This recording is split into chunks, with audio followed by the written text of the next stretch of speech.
look at you and I go like, I was, going out with my friends and drinking and stuff like that when I was in my early 20s. I would never have been able to do stuff like this. And my hat's off to the younger generation that have the drive and the desire to do or test themselves, push the limits. You know what I mean? Part of it also requires a specific context, right? Like one of the things is like every year they invite me back to my high school to talk to the kids of like, how I got where I'm at. And every year it gets more and more disorienting because it's like, as easy as it sounds, if I actually were to, starts sounding like the luck of the draw argument. Like, yes, you're more likely to get lucky if you work in the domain that you want to get lucky in, right? As stupid as this sounds, but you're more likely to win a lottery ticket by buying more lottery tickets. Now, it's an impossible game, so let's not get into that math. But a lot of I kept going to these schools and being like, if you just try and just keep trying, something will work out. And as much as that is true, that's one of the reasons why I started a new project this year, or even last year we started giving grants to some students. Okay. And the premise of the grant is we handed out flyers that said, write any idea you have or any project you want to do or any interest or hobby, and we'll give you $500 to pursue it. And then this year we developed like a co-working space, a creative studio. Oh, cool. And we kind of subsidized the cost of it because it kind of doubles as like an office for us, where we have all kinds of tools, whether it's these kinds of podcast mics, cameras, fabric printers, sewing machines, infinity walls, lighting, whatever, laser engravers, 3D printer. I'm going to go down the whole list. But it's like, hey, if you have an idea, maybe this place can be your stepping stone, right? We're going to charge you enough to where it feels like you have to be committed, right? But not so much to where you can't access it. And, we'll support you in trying to get your idea to at least the next stage to see if it's viable, if it's investable, if it's, if there's any point to it. So that's one thing. Obviously, I'm not trying to make an advertisement for myself, so I'm not going to leave that in the interview. My one thing is like I have the same questions prepared for all the candidates. Sure, yeah, absolutely. Because I also at the same time was like, okay, I don't want to come off like I have favor for any one person over another. And anybody that has been mayor, there's probably 100 articles smearing their name. And anybody that hasn't, well, they're our neighbors. And how much do we know besides if they are, like, they live next door? It's not like I have an article, or it's not like I'm going to show up and be like, man, you were 15 minutes late picking up your kids. Are you always late? So that's why I was like, let me try to have general questions. And at least that way, just because we know right now the problem is that most people don't vote, is maybe this is an avenue for people to see your personality, your ideas, your thoughts, how you engage with me. And let's leave it at that instead of me being like, 7 years ago, in the background of a CBC article that was covering the Habs, you climbed a light fixture, and that was you. How do you feel about that today? The fact that absolutely. I'm not trying to nardwar you. No, but you know what the funny part is because ultimately I'm a firm believer. Like, look, we were all young, and hats off to anybody who genuinely had a squeaky clean childhood and they didn't do any. But I was one of those boys who grew up in the 80s and 90s. We didn't have cell phones. There was very few screens, and that's what you did. You went outside and played all day. So inevitably, you got yourself into a little bit of trouble at times. Yeah, you know what I mean. And as you get older, I think you mature. And I'm the type of person, I've changed tons over my life. Like I'm constantly learning and willing to learn something new and change my point of view and perspective. Because the reality is that there's so much information and so many different things going on in life. It's impossible to know everything. Actually, I was reading an interesting, the Stephen Hawking book. What's it called again? I've downloaded this new app. One of those, instead of doom scrolling, it teaches you stuff. Okay, yeah. Stephen Hawking's well-known book. I'm sorry, I can't believe I forgot the title right now. But he even has a quote in there. Basically, it's a quote that's been repeated by a lot of very intelligent people over time. But essentially, is that you're only really, you're somebody that has some intelligence if you are able to admit that you don't know anything. Yeah. You know what I mean? Like, is it called Pascal's law or where it's like at a certain, you're going to get to a certain point where you feel like you know everything. And then when you cross that threshold, you feel like you know nothing. Exactly. But yeah, So, my first question. Was there a particular moment that inspired you to run? Oftentimes, roles like this require either some moment of epiphany or an affinity for it from early on. What's your origin story? So for me, my origin story, weirdly enough, and this is going to be a kind of plug for somebody who's running it again, but Errol Johnson, whose daughter is Maya Johnson, that works for CTV News. He's the city councillor for where my parents live and where I grew up. And again, back in the 80s, early 90s, you didn't have screens and all that other distractions. So us, like for example, on a Sunday, usually during the summer, I swam at Westminster Pool in DDO, and there would be a family barbecue time for all the families to come. They had those huge charcoal stainless steel barbecues that, like it's kind of open thing. Yeah. And people would and I remember talking to him about it and being kind of like, looking at him going like, well, he's there helping the community, And as I grew older, and that was as a kid, and then when I was in high school at PC, Ken Dryden came to talk to us about bullying and other such things.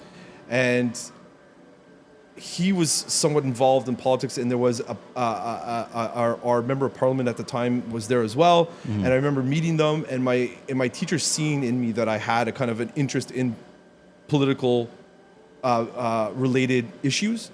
And then once I hit CEGEP, then I just knew. Like I studied the humanities, but I did all the law classes that you could possibly imagine. And I've always just been one of those people that I've been deeply interested in. I mean, all the way back to the Greek philosophers and how that has formed how we decide as human beings to organize and govern ourselves, the different formats it's taken over centuries. And that led me up to where, today, where all that culminated in me going, having served in the military, I served my country, and I've always been a person who volunteers a lot. So I volunteered at the city, and I've been coaching hockey and stuff like that. And for me, it was like the natural next step in saying, for me, really, it's not for being a politician. It's really because I see it as a way of helping my community. Now, a lot of the things you mentioned, playing hockey, studying Greek philosophy, a lot of these things in the military have a somewhat of a structure and rigidity in terms of just like it's a philosophy, right? Is there a particular system that you almost subscribe to that, in a stressful situation where it creates an algorithm of, okay, this is my first step, this is my second step, I have to get through this, and this is how I'm going to go through this situation? So, and that's funny because we had discussed earlier how my kids have ADHD, and I found out I have ADHD. So when I was younger, obviously my brain was not organized. And I think now, as I've gotten older, and thanks to the military, that's what gave me the structure and a way of approaching problems or issues or stressful moments. So I've learned to kind of analyze that analytical way of thinking that we develop in the military, because I was an officer. So when you get orders, you have to analyze your orders, and then you have to come out with your own set of orders for your part of that mission. And that organized way and the discipline that comes along with learning all that is what's helped me over the years. Like, if I honestly don't think without that, I don't know where I'd be today. Seriously, the Army helped me. If anybody, the one thing I can say for anybody is, and I don't not to plug the Army, but seriously, if you finish university, a lot of people, or you finish high school and you don't know what to do with yourself, I always encourage people, because one, it's great for discipline, and you will learn tons of very valuable life lessons and skills. Yeah. And it's really translated to what the rest of my life now. I mean, I completely understand. I used to be one of those kids who was like, I don't want to go to college. I don't want to go to university. What's the point? I used to work like sales jobs, and I was doing well. So I was like, I'm fine. I got this. And my mom was like, I took your transcript and applied you, and you got in, so you're starting this day. And at the time, I was upset about that.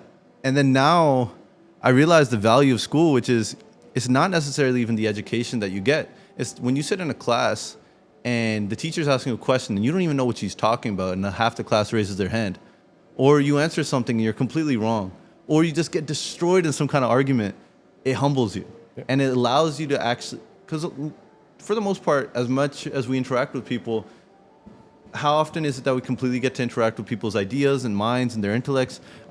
It gives us some kind of ground where we get to do that. And to get through it requires a certain level of humility, or it creates a higher likelihood of developing that humility, where you're just like, man, it's the same thing where I don't know, and I gotta try, and there's probably someone in this domain that knows more than I do. So, one of the reasons I was trying to take this initiative is because I realized that as important as the federal elections are, it's really tough to get involved without being polarizing. If I say, "Hey, I really like this policy," or it sounds good to me, it's not completely easy to say, "I would like to see this implemented," without signing up for, "Hey, I'm Gursagar Singh, and this is my identity. And since I like this policy, I've made this style of rhetoric my entire identity. I wish to engage in discourse, not just strong opinions." So what are some policies that you really want to work towards? What's your vision of the town? Well, and see, this is the funny part. So this has evolved for me throughout my campaigning, but also, doing my door to door and knocking on doors and having people speak with me. I've explained it this way to residents when they ask me. When I was in the army, you're taught to be apolitical. So you don't discuss politics. You're there. You're serving your country. You still have a political mind. Like military folks can vote, but we generally don't discuss politics or policy, that type of stuff. We just follow orders. What I try to do with residents is, this is going to sound crazy, but my policy that I'm trying to do is make people understand, at least at the municipal level, because for that reason that I don't want to run a provincial, I don't want to run a federal, because you have to subscribe to a specific set of ideologies. Whether you're with this party or that party, they have their platform that they want to, or their agenda that they're pushing. For me, the way I see it is that my needs are second to the residents. So as a city councillor, especially at the municipal level, the way I see it is that your primary goal is to serve the residents to the best of your ability. In the sense that most of the time, and I know I've done it with the city councillor that I would like to replace, I've called them a few times, and it's always to help me resolve an issue that I'm having with the city services. So, for example, I cut branches down off my tree this summer. It took them 3 weeks to pick up the branches. So eventually I had to kind of tell Paul, now I understand because it's a busy time of the year. There's a lot of that stuff going on. So it's not always easy for the working guys, the blue collar guys, to get over there and pick up on one street. Like if they have other places where there's 3-4 people, they'll focus on that, and eventually they'll get to you. So that's what a counselor's there for. It's to help with problems. Now, when I talk about policy, for me the big thing is that the primary thing that I see, even at the municipal level, as we were discussing earlier, is the concept that knowledge is power. So even at the municipal level, people have a tendency in council, the mayor and councillors, decisions are made kind of behind the scenes or in closed door discussions, which is fine. I mean, things have to be done a certain way sometimes. But you need to communicate what's going on to the residents. And that's also what I'd like to do, is that I find a lot of municipal councils and councillors aren't adept in communicating why things are going this way. What are we doing? So I really want to bring back the idea of serving as a councillor is serving the public first and making sure that everyone's adequately informed. Why did this happen? This is why. Say for example, a resident, a decision's made, it's going to affect their home or the street that they live on. There's a project coming up. They're against it and they object, but ultimately they lose. I want to be able to tell them, well, this is why, right? Because all too often people have just said, well, that's the decision that was made by council, and you leave it there. But it's not fair to a resident, because we have to treat people, I think you need to treat people with respect and know that they're going to be able to listen to what you tell them and process that information, and that ultimately it'll help them understand why things are going that way. So your particular stance is the thing is lacking is accessibility in representation, and you want to make the representation of your neighbors accessible. Yeah, I mean, that perfectly summarized. Yeah. Okay. I mean, there's that. There's a few other things, like I work in a very data-driven industry. So the other thing, I'm looking at more like, because I've spent my life in governance and leadership roles. Working for the federal government, working in the military. You learn a lot of those governance and leadership skills. And I want to bring that to city council as well. And in the sense that, like, for example, I was talking with a resident, and she does, with her husband, they do Pilates. And a class that normally has 10, 11 people, 12 people in it, all of a sudden has 35, and it's all seniors. And we were discussing that. We were trying to figure out why that was the case. Now, my theory was that given the current situation with the U.S., especially since we're in the fall, we're getting into the fall winter season, people are not going down south as much anymore, so people are staying home. So their class is getting filled up and it's not as cozy or as fun to do anymore. So I also want to try to bring in the idea of using data, data-driven analytics when we're talking about whatever it is at city, the use of programs, that type of stuff, so that we make sure that we're getting the best bang for our buck for the programs that we're doing. So if we're seeing that, for example, one program, there's very little uptake in it, say there's only a few participants every week, well, maybe we can switch that out for another program that you're going to have more people and it'll cost you the same amount. So at least you're getting a bigger bang for your buck. So those are my positions. It's kind of like bringing a little more common sense. The Army's weird to say, but the Army way of thinking to a certain degree, kind of like really analyzes the situation and then elaborating a good plan. One thing I would like to see, and I don't know and if any municipalities have these, is a strategic plan. I know that sounds crazy, but at the municipal level, how is it that sometimes I get the impression that we're just going blindly forward, right? Yeah. Like we're patching holes all the time. Is there a possibility that we can sit down as a council, if I'm lucky enough to get elected, and kind of sit there and go, well, where do we want to be in 5 years? Yeah. Okay, so then this is where we would like to be. How do we get there? Yeah. You know what I mean? So that we have a little bit better guidance and like I said, try to maximize the dollar. Now, I guess now in terms of a plan, maybe this kind of brings me towards that, which is the youth, right? Because that is kind of the future of each municipality to a certain degree, if possible. They can afford to stay there.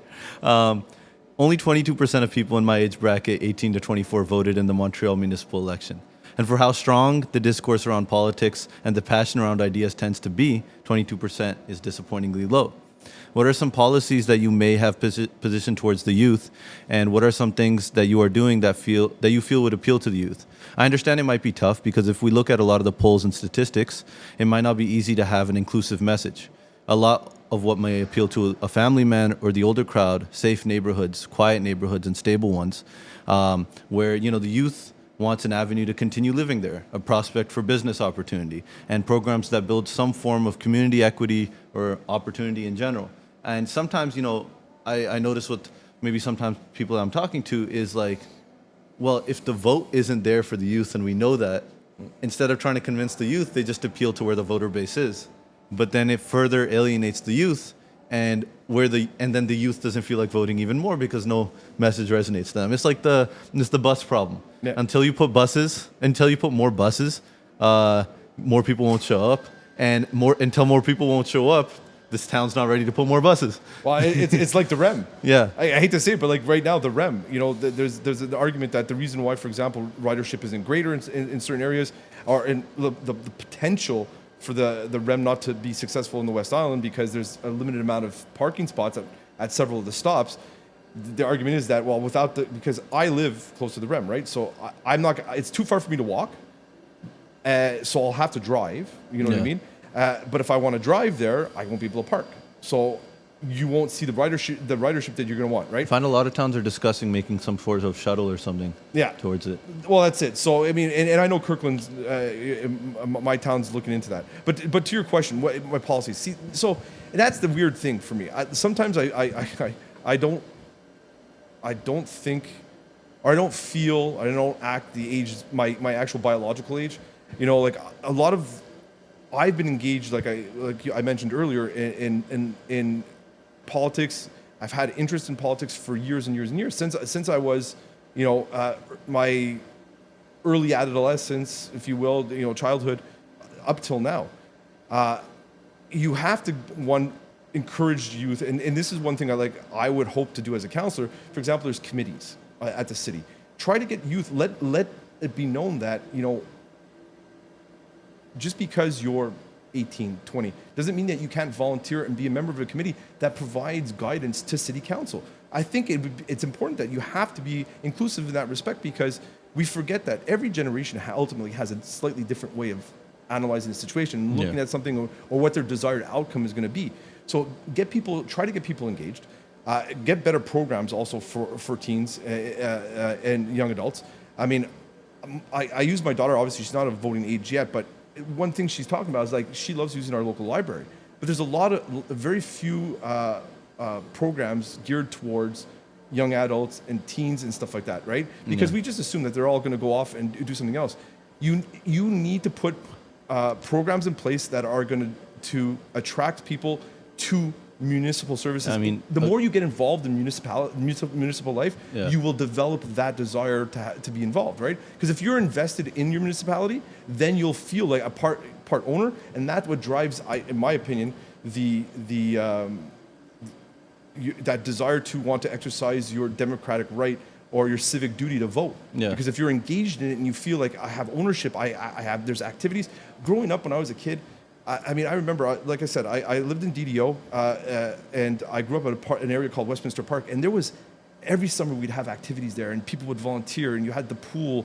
It's almost like life has become so fragmented that all these areas of socialization that we had at a municipal level almost don't exist anymore. You know what I mean? Yeah, I mean, like a library is like a good library can be so important. I remember talking to one of my closest friends, and he makes amazing videos, productions. Now he's gone on to work on amazing things. You know, they've flown him to Europe, they've flown him to New York, fashion shows, all kinds of things. But where he started is, I remember I was very frustrated at my computer. I was like, man, it's always freezing. It's always so slow. I'm trying to do all these things. It's so annoying. And I said, hey, man, you make amazing videos. What do you use? And he said, oh, man, I just use I just go to the Vaudreuil library, man. The computer's there. I just edit everything on there. And then I was like, man, I need to shut up. Like, you know, and he started from there. Now, obviously, now he has a great computer and he has everything. But that allowed him, and that gave him that stepping stone to where those tools were accessible and it was possible to achieve all the things he wanted to do. Now, there's probably a lot of people that don't even know that might be there, but there's probably some towns where that isn't even there. So, you know, that's a huge thing for the youth, as much as, and that's something I never even realized, right? And that's the weird part, because for me growing up, it was like a no-brainer that you went to the library. Like, there was no computers at home. You had to go to the library to research a paper and stuff like that, because you didn't have Wikipedia and all these other, or GPT, whatever is it called? Yeah, GPT. Thank you. And I finally started using that. I feel old now. But you didn't have those resources when I was a kid. So that's where you went. You knew those resources were there. So again, it's going back to bringing people into use and make them understand that there's resources, municipal resources, public resources that are there for everybody to use. And you also have to design stuff for people of a younger generation or a younger age. And this is going to sound really crazy, but sports is one also thing that I find that gets people really engaged and involved in their community. I look at, for example, not far from here, you have Beaconsfield has a skate park, and Point Claire has a fantastic skate park. I used to love skateboarding when I was a kid. I was never really good at it, but my friends did, and I realized that, like, places for youth to gather and hang out and feel part of the community and not chased away by people. Because, you know, even when I was a kid, you know, you'd go hang out and you look like a bunch of hoodlums, and then you'd have somebody come, hey, get out of there, you know, type of thing. But you still felt okay in your community. And I feel like kids don't get that sense of, I feel okay to go, this is my spot to hang out, this belongs to us, you know what I mean? Yeah. You know, if we can invest in, and this is like very small amounts of money when you look at the big picture, but creating some stuff for the youth, again, to just feel engaged and that they have ownership in their city, and then I think that would help foster some of that. Also, one of the reasons I started this space, right? Like, I remember I turned 18, I turned 19, and I noticed that when I look around, like, you know, you start going to a club or something, and you look around the club and you look at the corners of the room and you just notice everybody's crying, right? Or everybody's sad. You enter university and you realize that it's not just statistics, but most people need some kind of stimulus just to make it to the next day. And I was like, man, I'm not saying I could solve this problem, but if I could create a space where, you know, it's just good natured, you know, it's not very intense, where you could just, you know, hang out, you know, why not? Hang out without any particular kind of vices or stimulants. Now that was kind of my motive behind this space, and you know, I see that, like, with how many people have come here, how many people just hang out here. You know, you notice friendships develop here. I always instruct the employees, if you see, you know, a young kid just, you know, maybe they're like, they don't know how to play one of these games, or they're just kind of alone, or they seem bummed out, you know, talk to them, see how they're doing, say hello. You know, and honestly, we're not even too stingent. Like, if a kid comes here It happens a lot where a kid comes here with some loonies. He's just trying to pay for something and they're a little short. It's okay. We make it. We want to give them a space. And that's what I love about what you're doing, because that's what kids need. Because you're developing as a human being. You're so unsure. You have 1,000 emotions going on. You have hormones going all over the place. To your point, sometimes you need to get away from your parents or your family because they're driving you nuts. And it's places like this, and that's what I had. Pinocchio's Arcade on Day Source. That was one of my favorite places to go, and I made tons of friends while I was there playing video games. Yeah. Thankfully, back then it was $0.25 a game, so you could play for a while for like $5.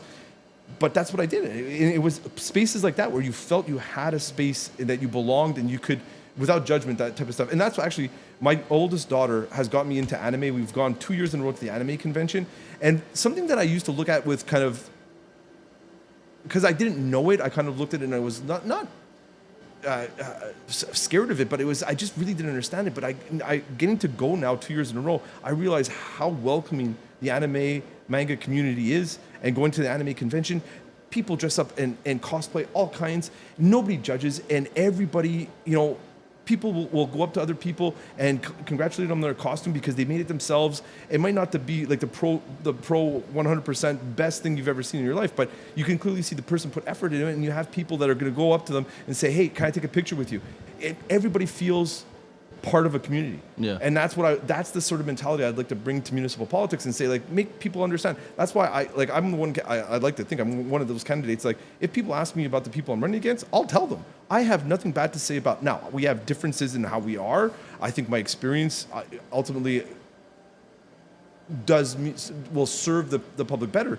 But at the end of the day, I'm not going to badmouth any other candidate because I want to get elected. I'm there to create a space where we all feel like we can contribute and in a positive way. I don't want to. If I do what I'm doing, and I'll regardless of the outcome in the end, I know I did a good job when I can say that I didn't say I got elected. It wasn't because I badmouthed the other candidates. It's because people met me and liked my message. You know what I mean? And now I'll ask like a more laid back question. Just because we're kind of coming to the end of this, is what are your hobbies, interests, and what do you do in your free time, if there is any? Okay. Hobbies.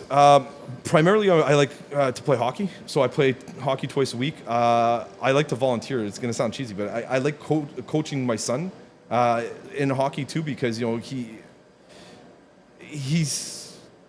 was a little iffy with hockey at the start. Like I think he started playing it because I played. But now he's really getting to enjoy it, and I love having that time with him. I love music. I'm a big music buff. I'm constantly listening to everything I'm doing. Any kind of particular music? Everything. Okay. And I hate to say this, and it's not to poop on country, but I'm not a country fan. But I do listen to Johnny Cash, so technically that is country. But I will listen to anything. Yeah. As I've gotten older, it's again, this is I think what I was telling you earlier before, as we arrived and we started chatting. I've learned over time that I'm not going to let people's opinion. Some people will be like, they're fixated. Their opinion is this. This is my identity. That music's crap. I'm this. You know what I mean? I look like this. I listen mostly to rock, but I will listen to hip hop. I love hip hop. Popular music. Taylor Swift. Even some of her songs are great. Everything classic. I love classical music. I played piano when I was a kid. That's cool. Average at best, you know what I mean? But I still love classical music. My younger brother, who is in the military as well, he started playing the bagpipes when he was with the Air Cadets. Love that type of music. Love Celtic music, traditional Irish music, that type of stuff. Everything. You name it, I'm there. Cool. Any music, because again, it's the melody. It's the So would you say you go to a lot of concerts and shows and things? Well, I used to work security in concerts. Okay, cool. So I've seen everything from Eminem. When there was almost a riot here in Montreal, actually my first concert was the Guns N' Roses Metallica riot at the Olympic Stadium. I was 13 years old. That was my first concert, and it was all downhill from that. Because you go to your first rock concert, you're like, it turns into a riot. At 13, you're like, oh my god, this was crazy.